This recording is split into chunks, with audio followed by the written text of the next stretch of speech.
Beauty parlour में makeup कराई के दुल्हनियन सजली हे गे ब्यूटी पार्लर में मेकअप कराई के दुल्हनियन सजली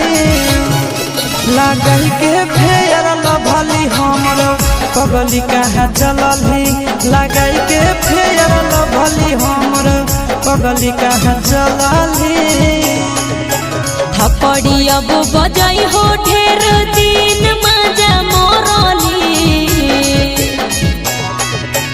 थपड़ी अब बजाई हो ढेर दिन मजा मोरली लगाई के फेयर लभली हम तो भतारा घर चलली लगाई के फेयर लभली हम तो पियावा घर चलली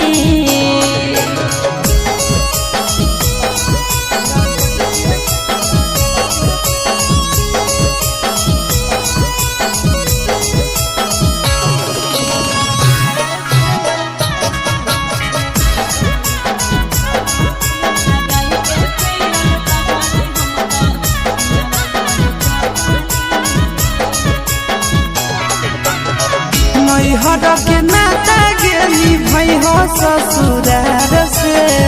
100 दिन भतार के गे कदिन यार के सुन मजा ले ले जेतना लिखल हलो तोर भाग में अब तो मजा लेबे हम भतरे के साथ में मिलते सजनवा बोले काहे गेले गे मिलते सजनवा बोले काहे गेले बदली लगाई के फेयर लभली हमर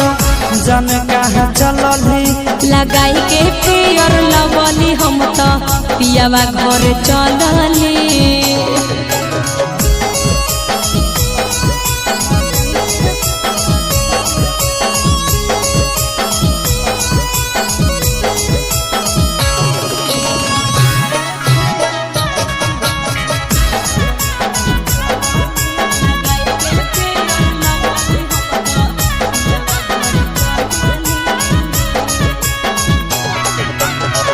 जहिनी तोरा के महल नई हरस ससुरा हमारा जितना सुख नहीं दे तो कहियो भतारा देली और छोड़ा जब ले हलियो कुआर रे सब तो ही खा जमी तो खैतै के भातार रे चिंटुआ से सब चोरे बुतरू से रहली भूल गई की गे चिंटुआ से सब चोरे बुतरू से रहली लगाई के फेयर लभली हमर जन कहाँ चलली लगाई के फेयर लभली हम तो राजा घर चलली जाई छियौ रे छोड़ा।